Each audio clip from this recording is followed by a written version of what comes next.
ساری زندگی انسان ماں کی خدمت کرتا رہے تو بتاؤ ماں کی خدمتوں کا بدلہ دے سکتا ہے؟ ماں کے پیار کا صلہ دے سکتا ہے؟ عرض کی گئی کہ میں اپنی ماں کو اپنے کندھوں پہ اٹھا کر کے حج کروایا ہے اور سائی اور کعبۃ اللہ کا طواف کرایا ہے، اور حالت یہ تھی کہ اگر چٹان کے اوپر گوشت کا ایک ٹکڑا ڈال دیا جاتا تو وہ بھی بھن کے کباب بن جاتا۔ اتنی گرمی کی شدت تھی۔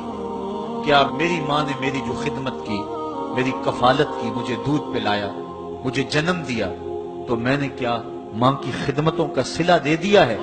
تو جواب آیا، تو نے ابھی اس کی ایک مسکراہٹ کا بدلہ بھی نہیں دیا۔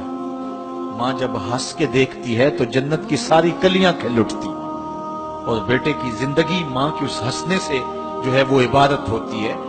بیٹے کے لیے ماں کے جو جذبات ہیں، ماں کی جو کہانیاں ہیں، ماں کے سینے میں جو درد کے امٹتی ہوئی ایک کائنات ہے، اس کا کوئی بدل نہیں ہو سکتا۔ ساری زندگی ایک ٹانگ پہ کھڑا ہو کے بندہ ماں کی خدمت کرتا رہے پھر بھی حق ادا نہیں ہوگا۔ ماں ماں ہوتی ہے، اللہ تعالیٰ جل شانہ نے اس کو وہ درجے عطا فرمائے۔ بیٹے کے ساتھ جو پیار ماں کرتی ہے بھلا کوئی کر سکتا ہے؟ کوئی اتنی محبت دے سکتا ہے جتنی ماں محبت دیتی ہے؟ ساری زندگی بھی انسان ان محبتوں کا بدل دینا چاہے تو نہیں دے سکتا، چونکہ ماں کے پیار کا کنارہ ہی کوئی نہیں۔ ماں کی محبت کی گہرائی اور گہرائی کو کوئی ناپ ہی نہیں سکتا۔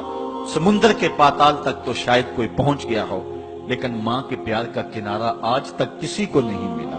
اللہ تعالیٰ نے اس کے سینے میں دھڑکتا ہوا جو دل رکھا ہے اور تڑپتی ہوئی جو ممتا رکھی ہے، وہ ایک مثال بنی ہوئی ہے کہ کسی نے کسی کو کہا کہ میں تیرے پہ راضی تب ہوں گی کہ اگر تو اپنی ماں کا کلیجہ نکال کے لے آئے۔ اس بدبخت نے اپنی اس محبوبہ کی خواہش کو پورا کرنے کے لیے اس اقدام کی تیاری بھی کر لی، اور جا کے ماں کا سینہ چیرا اور اس کا کلیجہ نکالا، اور اپنی اس محبوبہ کی خوشنودی کے لیے تیز تیز آ رہا ہے کہ میں اس کو دکھاؤں کہ میں نے یہ کارنامہ بھی سر انجام دے دیا اور یہ چوٹی بھی سر کر لی ہے۔ تو تیزی سے آ رہا تھا، راستے میں ٹھوکر لگی، جب گرا تو کہتے ہیں ماں کے کلیجے سے آواز ہے، پتر چوٹ تو نہیں آئی ہے؟ یہ ماں کے پیار کا روپ ہے، یہ ماں کی محبت کا انداز ہے۔ دنیا والوں، ماں کی قدر کو ضائع نہ کرنا۔ ماں کے پیار کو اور اس کی محبت کا صلہ دے تو نہیں سکتے، لیکن ساری زندگی ماں کی نوکری کرنا اور اپنے باپ کی زندگی کے اندر کبھی بھی نافرمانی نہ کرنا، یہ سعادت مندی اور خوش نصیبی ہوتی ہے۔ حضور نے منبر کی 3 سیڑھیوں پہ قدم رکھتے ہوئے آمین آمین کہا تھا، تو بعد میں پوچھا گیا حضور آپ نے ہر سیڑھی پہ قدم رکھتے ہوئے آمین کہا، تو یہ کیا ماجرا تھا؟ فرمایا جبریل آئے تھے، انہوں نے مجھے کہا تھا اس شخص کی ناک خاک آلود ہو جو ماہ سیام رمضان المبارک کو پائے اور پھر کثرت عبادت سے اپنی بخشش نہ کروا سکے، تو میں نے آمین کہا۔ پھر کہا اس شخص کی ناک خاک آلود ہو جو والدین کو بڑھاپے میں پائے اور جنتی نہ ہو سکے ان کی خدمت کر کے، تو میں نے آمین کہا۔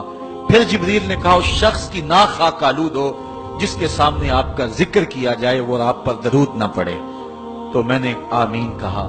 تو وہ شخص کتنا بد نصیب ہے جو والدین کو ناراض کر لیتا ہے۔ میں کہتا ہوں ساری کائنات ماں کے قدموں تلے ہے، بلکہ میرے محبوب نے جنت کو ماں کے قدموں تلے قرار دیا۔ الجنت تحت اقدام الامہات، جنت ماں کے قدموں تلے۔ ماں اتنا پیار کرتی ہے کہ جس کا کسی ترازو پہ تول نہیں ہو سکتا، اور اس کے پیار کا صلہ بدلہ ساری زندگی خدمت میں بھی گزار دیں پھر بھی نہیں دیا جا سکتا۔